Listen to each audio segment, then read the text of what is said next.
Don't worry, I've not resorted to clickbaiting yet. The title of this video is genuine.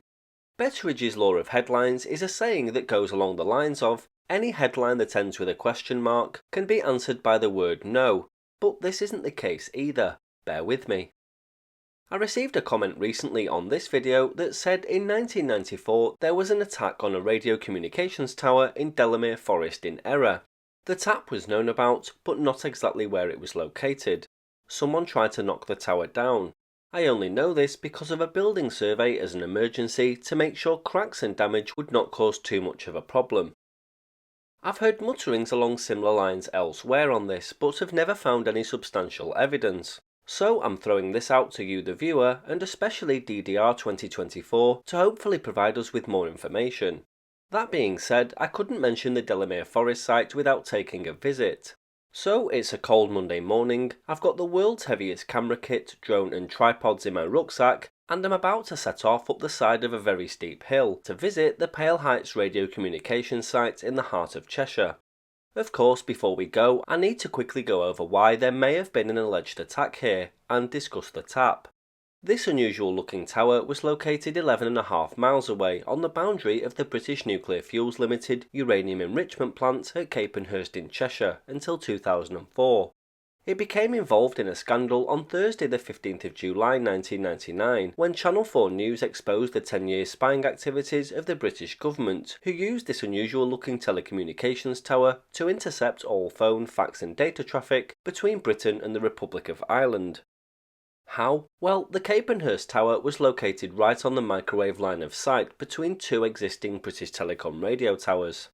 The first was the topic of today's instalment at Pale Heights, and the second one, which we can see here 30 miles away from Pale Heights, was a rather unusual looking installation located at Gwynescore in North Wales. The two BT towers formed part of a chain carrying thousands of trunked phone lines from England along the North Wales coast to Anglesey and then under the Irish Sea to Dublin. Capenhurst was used to intercept these microwave links, and they were monitored by GCHQ as part of a top-secret operation. If you want to find out more, then I'll link a full video in the description below. Walking up the steep hill from the Delamere Forest Visitors Centre, we arrive at a circular viewing area which looks out across the surrounding counties. The views from here are breathtaking, and you can actually see both the city of Liverpool 20 miles away to the northwest, and Manchester 24 miles to the northeast from one spot. At the top of the hill is a water reservoir, and it was on top of here that the Capenhurst expose was filmed back in 1999, when the main BT tower looked very different. You can actually see the Capenhurst nuclear site from here too, but we'll look at the views in more detail soon. Whilst researching this video, I came across very little in the way of information on Pale Heights itself, but let me tell you what I do know and how it fit into a vast network of radio towers spanning the country. This tower formed part of a complex set of links to other radio sites. To keep things simple, we'll just stick to the northwest. Pale Heights was built during the Cold War, and despite its civilian use, it likely played a part in civil defence and carried military traffic too. So let's look at where it may have fit into telephone, radio communications and civil defence. Planning applications were submitted for a British Telecom microwave site at Pale Heights back in December of 1974 and 1975.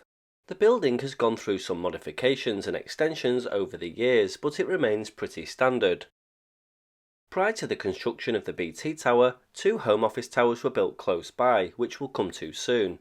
The main tower is very similar in design, construction and size to its backbone cousin over at Windy Hill, 40 miles off to the northeast. The building is in the standard British Telecom style, very similar to those seen at Heaton Park in Manchester and Proctor Heights up in Yorkshire.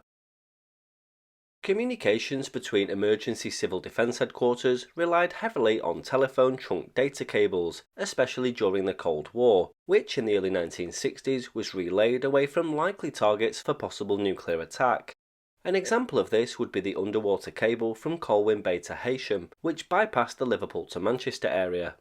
In the case of a war or internal emergency, the post office telephone preference system could cut off 95% of subscribers so that they could only receive calls, while giving priority to, on the first rank, lines vital to the prosecution of war and to national survival, and, on the second, lines necessary to maintain the life of the community in a peacetime emergency. Therefore, the authorities would gain secure communication, while at the same time cutting off millions of potential subversives from contact with one another as the country regrouped itself. The role of restricted communications in combating subversion was also shown in the way in which the lines required to tap telephone systems were routed through the Secret Defence Communication System to prevent post office engineers from recognising the system. The telephone system, of course, was vulnerable to damage by EMP, and protection was not always easy. The exchange at Carnforth, for example, experimented with portable lead blocks as a way of protecting the lines. Now, I am getting to Pale Heights, so bear with me. So far we've established that the phone system in the UK needed a backup. Fortunately, each region's authorities had radio to fall back on. Emergency headquarters had separate radio communications, as did the various emergency services and public utilities. These relied on the Home Office network of hilltop radio stations for their wider coverage, which is still recognisable today by their two very tall masts rising next to a small brick or concrete control room with visible air filters. This is the one at Pale Heights, although there's very little on the towers these days. Here's another at Werneth Low in Hyde, another victim of modern technology, although this one has become home to a police airwave antenna setup. Here's another one at Proctor Heights up in North Yorkshire, slightly less empty, but you get the idea, they're all pretty much the same. The Army's Mould radio system, which I'll link a video on below, was rolled out by the end of 1983 to give regional military commanders access to the existing emergency services radio networks to back up their landline communications. In 1983, transmitters were already heard on the 70cm amateur band, as they were interleaved with amateur radio repeater output channels.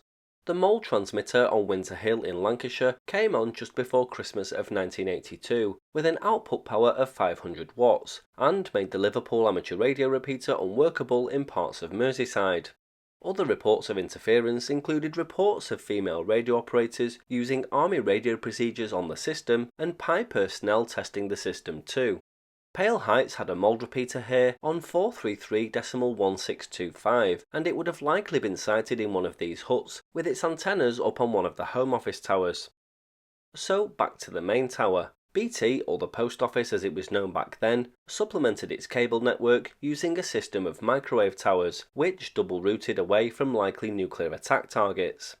From the late 1950s to the 1980s, a network of microwave links provided a large part of BT's trunk communications capacity and carried telephone, television and radar signals, and digital data, both civilian and military. In the early days, microwave was fast becoming the ideal replacement for coaxial cables, and from the 1950s and into the following decades, a network was slowly developed. During the 1950s, rather than just a network or chain as such, individual point-to-point links were put in place to send television and radio signals, and once that requirement was met, microwave was put to other uses.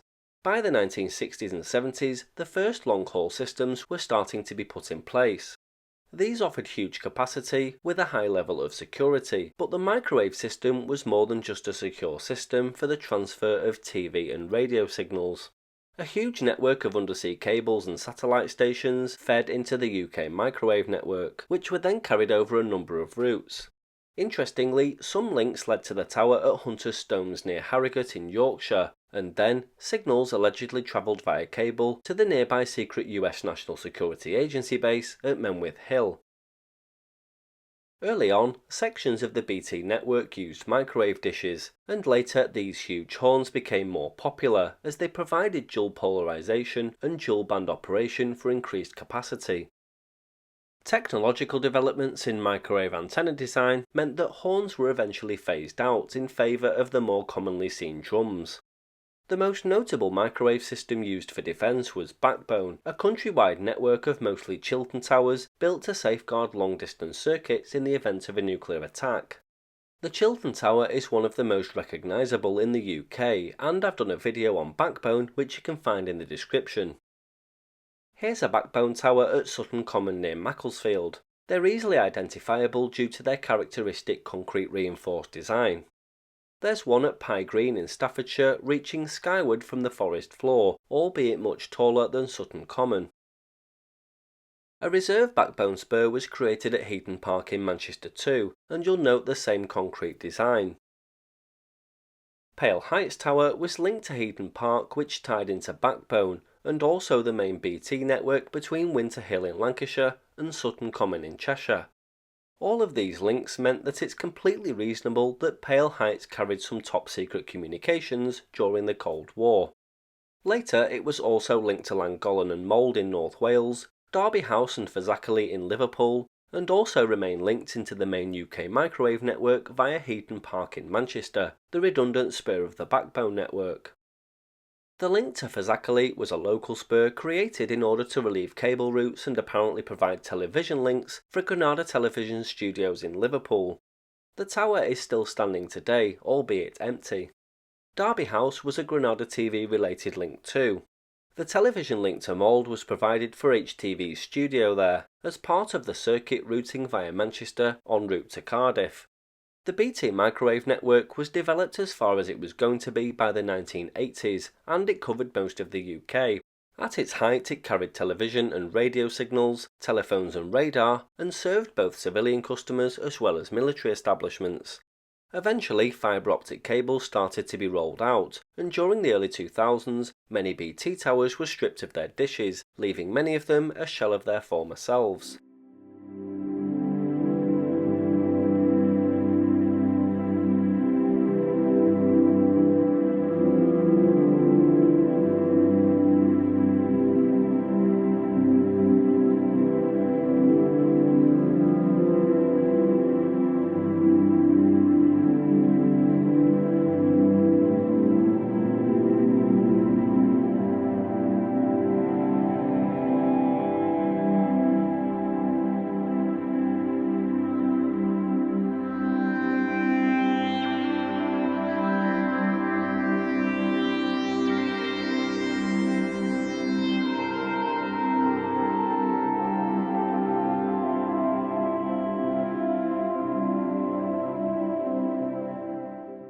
In more recent years, Pale Heights evolved to become a host for microwave links, primarily used by the cell companies as either a hop in the chain or feeding smaller cell sites over the surrounding area.